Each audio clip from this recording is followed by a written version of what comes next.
के गुरुदेव वशिष्ठ जी कहते हैं कि हे राम जी, गंगा शीतल है, चंद्रमा की चांदनी भी शीतल है, लेकिन ज्ञानी का सानिध्य विशेष हृदय की शीतलता प्रदान करता है। गंगा पापम शशि तापम दैन्यम कल्प तरुस्तथा पापम तापम दैन्यम च घ्नन्ति संतो महाशया। गंगा पाप हरती है, शशि ताप हरता है, कल्प वृक्ष मिल जाए तो दरिद्रता हरता है, लेकिन धनवान होने के बाद भी दिल की दरिद्रता तो मौजूद रहती है। स्वामी जी को पता है, अमेरिका में कई धनवान स्वामी जी के चरणों में सिर झुकाने आते, पैसों के लिए नहीं, शांति के लिए, आनंद के लिए।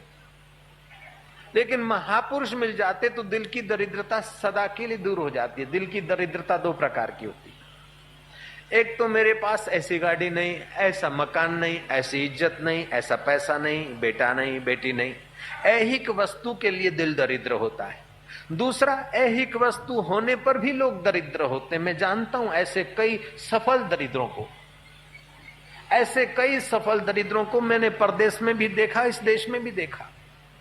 गाड़ी है, मोटर है, इज्जत है, प्रसिद्धि है, फिर भी हाय चरूट तू सुख दे, हाय डिस्को तू सुख दे, हाय रॉक एंड रोल तू सुख दे, हाय लवर लवरी तू सुख दे, और सुख सुख के पीछे ऐसे तो खप जाते कि फिर सुसाइड करके हाय मौत तू सुख दे। मौत क्या सुख देगी? सुख तो देगा ब्रह्मज्ञानी का ज्ञान, सुख तो देगा फकीरों का सानिध्य। सच्चिदानंद स्वरूपाय जगत उत्पत्ति आदि हेतवे तापत्रय विनाशाय कृष्णम वयम नुमः। वो सच्चिदानंद स्वरूप कैसा है कि जगत की उत्पत्ति, स्थिति और प्रलय का हेतु है। उत्पत्ति भी उस सच्चिदानंद से होती है, स्थिति भी उसी से होती है, और अंत में प्रलय भी उसी में होता है। तापत्रय विनाशाय, ये तीन ताप निवृत्ति के लिए हम तुम्हें प्रणाम कर रहे हैं। और तीन ताप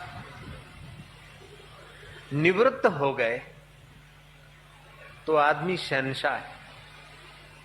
उसने सब कुछ कर लिया। जिसने भगवान की भक्ति का रहस्य पा लिया, जिसकी भगवान में प्रीति हो गई, जिसने सच्चिदानंद स्वरूप के तरफ यात्रा कर ली, उसने सारी यात्रा कर ली। स्नातम तेन सर्व तीर्थम, उसने सारे तीर्थों में नहा लिया, सारे यज्ञ कर लिए, सारे व्रत कर लिए। जिसने एक क्षण भी दुनिया के बड़े बड़े उद्योगों की अपेक्षा 2 क्षण उस सच्चिदानंद में विश्रांति पाना अनंत गुना हितकारी होता है। बड़ा शहर वो नहीं जहां बड़ी बड़ी फैक्ट्रियां, बड़ी बड़ी कोठियां और बड़ी बड़ी बिल्डिंगें। बड़ा शहर तो वह है जो बड़े में बड़ा परमात्मा है। उस परमात्मा में विश्रांति पाने वाले जहां संत, फकीर और साधक रहते, वो बड़े में बड़ी जगह है। बड़े में बड़ा जो परमात्मा है उसकी चर्चा के लिए, जो बड़े में बड़ा परमात्मा, उसको श्रवण करने के लिए श्रोता जहां बैठते हैं, और जहां परमात्मा का ही चिंतन सार है, जहां परमात्मा के लिए ही सब कुछ किया जाता है।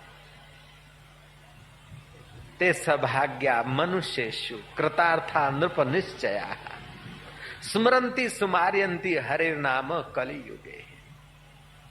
मुझे आज सुबह किसी सज्जन ने कहा कि बापूजी, सरस्वती के पास वीणा है, वाद्य तो हमारे देवों के पास भी है, और भगवान शिव समाधि प्रिय, फिर भी उनके पास डमरू है। और पाणिनि ने कहा व्याकरण भी उस डमरू से निकला है, वाद्य से। नृत्यावसाने नटराज राजो ननाद डंकम नवपंचवारम ऊर्धातु कामा सनकाधि सिद्धा नेताधि महर्षि शिवसूत्र जालम। एक राजा कविता प्रिय, शायरी प्रिय, उस राजा के दरबार में एक कवि चला गया और कवि ने कविता ललकारी। कविता में साहस था, हिम्मत था, सदाचार की कुछ सुवास थी। कविता सुनते सुनते राजा और दरबानी झूमते गए, वाह वाह, गजब, आफरीन आफरीन, सुभान अल्लाह, कमाल कर दिया। कवि ने तो ऐसी अपनी सहजता से कविताएं और अपनी कृति गाई कि सारे लोग डोलने लगे। राजा का अपना अपना स्वभाव होता है, हॉबी होती है। राजा जब किसी को इनाम देने की घोषणा करता तो मूंछ पे हाथ घुमाता और उसके हाथ में जितने मूंछ के बाल आ जाए उतनी गिन्नियां इनाम में देने की घोषणा करता। कवि की कविता से प्रसन्न होकर राजा ने अपनी मूंछ हेठना शुरू कर दिया। महाराज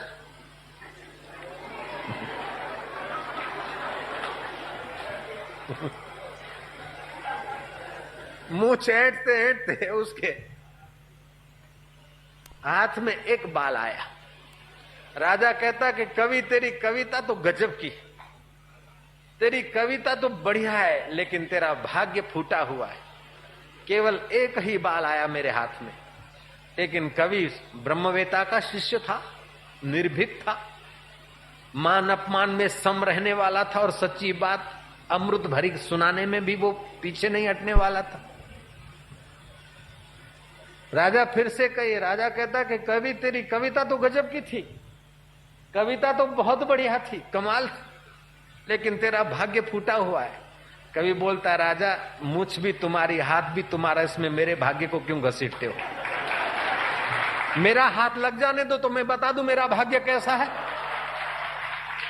मेरी मूंछ पे अथवा तुम्हारी मूंछ पे मेरा हाथ लग जाने दो, मैं बता दूं मेरा भाग्य कैसा है। राजन, मेरा भाग्य विधाता ने, ईश्वर ने अथवा गुरु ने तुम्हारी मूंछ के साथ नहीं बांधा है। मनुष्य अपने भाग्य का आप विधाता है राजन। मनुष्य चाहे तो पूर्व के कई दुष्कृत्यों को कुचलकर अभी सुकृत करके और सुकृत भी ईश्वर को अर्पण करके हृदय की शांति पा सकता है, इष्ट का साक्षात्कार कर सकता है। ये उसके हाथ की बात। वासनाओं के पीछे जाते जाते जाते जाते अजामिल जैसा पतित भी हो सकता है, धुंधुकारी जैसा पतित भी हो सकता है, और वासना को निवृत्त करते करते करते करते राजा जनक की नाई ब्रह्मवेता भी हो सकता है। राजन, मनुष्य अपने भाग्य का आप विधाता है। मनुष्य चाहे तो अच्छी संगत, अच्छे विचार, अच्छे कर्म करके अपना पूर्व काल कैसा भी हो, लेकिन उत्तर काल उत्तम बना सकता है। जैसे कल का अजीर्ण आज के उपवास से मिटाया जा सकता है, कल का कर्ज आज के भरपाई से मिटाया जा सकता है, कल का झगड़ा आज के कॉम्प्रोमाइज से भी मिटाने में सफल हुआ जा सकता है। ऐसे पहले कुछ भी हो गया हो, मनुष्य अपने भाग्य का आप विधाता है। सुमति कुमति सबके उर रही, वेद पुराण निगम अस कहीं।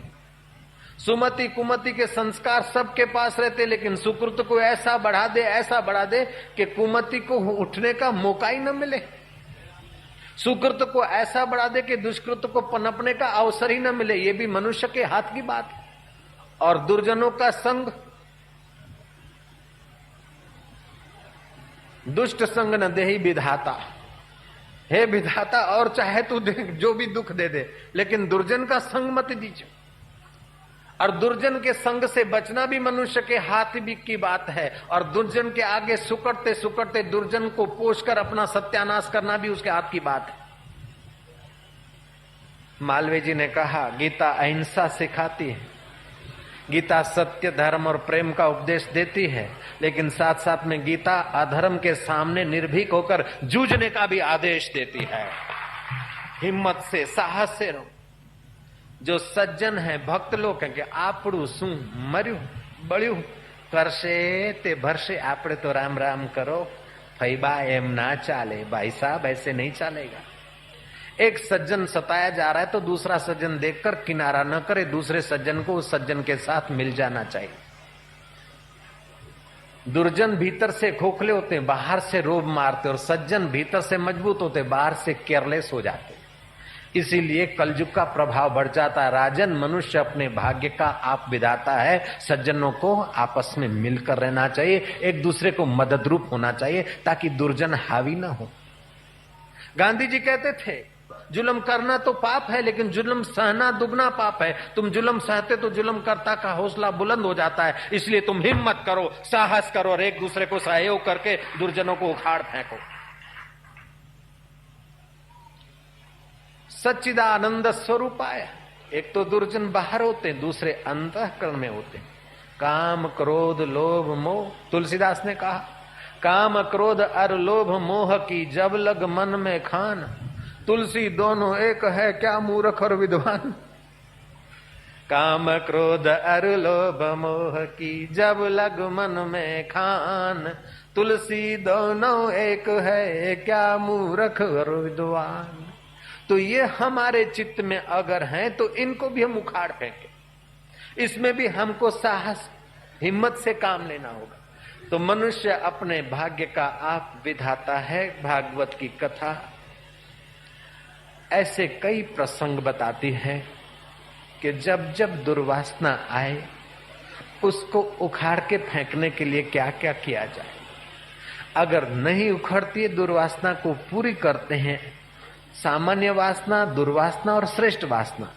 हकीकत में तो वासना मात्र दुखदायी है, लेकिन दुर्वासना को मिटाने के लिए सामान्य वासना का उपयोग कर लो और सामान्य वासना को मिटाने के लिए सत्वासना को बढ़ाओ। सत्वासना को जरा छुट्टी दो और सत्वासना को उखाड़ने के लिए सत्य स्वरूप का अनुसंधान करो तो सत्वासना भी चली जाएगी। किसी किसान के खेत में लोग गन्ना चोरी करके जाते थे। किसान ने देखा कि मैं भोजन करने जाता हूं और गन्ना थोड़ा चट हो जाता है। एक दिन वो गया और जल्दी वापस आया तो 3 चोर देखे। तीनों ने 3-3 भारे बांध लिए थे और गन्ना चूस रहे थे। किसान अकेला था, जंगल का मामला था। उसमें एक ब्राह्मण था, दूसरा था नाई और तीसरा था जाट। किसान ने ब्राह्मण को प्रणाम किया, जाट को प्रणाम किया, आप आए हमारे खेत में, बड़ी कृपा की। लेकिन इन नाई का बच्चा कैसे घुसा? दिन रात हम मेहनत करते और गन्ने का भारा लेके चलने की तैयारी करता। फिर उनको 2 को अपने पक्ष में रखकर नाई को बराबर आंख दिखाए, एक थप्पड़ रख दी, नाई को रवाना कर दिया। नाई सोचता कि मेरे साथियों ने मेरा पक्ष नहीं लिया, हे भगवान उनका भी कुछ हो। किसान बोलता तू फिक्र मत कर, तू चला जा। बाद में फिर ब्राह्मण को कहा भूदेव हमारे यहाँ पधारे, हमारी भूमि पावन हुई। लेकिन अनपढ़ा जाट पढ़ा जैसा, पढ़ा जाट खुदा जैसा, जाट के बच्चे तेरे बाप का खेत है, ये ब्राह्मण तो ले जाए तो ठीक है, साधु बाबा की सेवा हो जाती, लेकिन तू कैसे घुसा? उनसे भारा उतना दिया और रख दी। जाट सोचता कि ब्राह्मण का बच्चा को तो छुट्टी हो गया, हमको लगा। बोले तू जा। फिर कहा ब्राह्मण तुम पर हाथ तो नहीं उठाऊंगा, लेकिन शर्म आनी चाहिए। ये हाथ उठाने से भी ज्यादा हथियार उठा दिया उन्होंने। ब्राह्मण होकर चोरी करते हो। अब इस कथा को व्यवहार में घटाइए, सतोगुण, रजोगुण और तमोगुण। तमोगुण को भगाने के लिए सतोगुण और रजोगुण का सहयोग करो, तमोगुण को भी चित्त से हटाओ। तमोगुण कम हो गया, फिर रजोगुण को भी जरा थप्पड़ मार दो, फिर सतोगुण को भी अपने साथ मत जोड़ो। प्रकाशम च प्रवृत्तिम च मोहम एव च पांडवा न संप्रवृत्तानि न निवृत्तानि कांक्षति। उनके साथ जुड़कर प्रवृत्ति और निवृत्ति नहीं करता ज्ञानी। ज्ञानी अपने आप में बैठा है। अपने आप में बैठने का अभ्यास हो जाए। जहां में उसने बड़ी बात कर ली, जिसने अपने आप से मुलाकात कर ली।